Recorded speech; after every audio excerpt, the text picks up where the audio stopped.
చేసుకోవాలండి. ఒక 2-3 నిమిషాలు.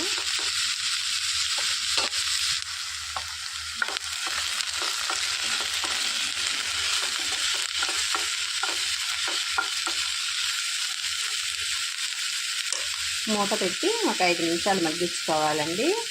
మూత పెట్టడం వలన ఆవిరికి మంచిగా మెత్తగా అయిపోతాయండి ముక్కలన్నీ.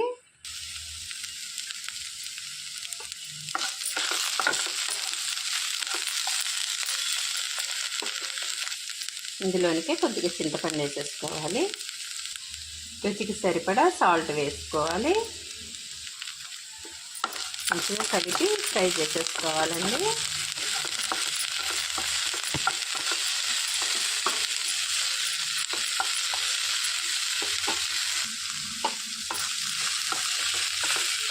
ఈ విధంగా వేగిపోతే సరిపోయిద్దండి.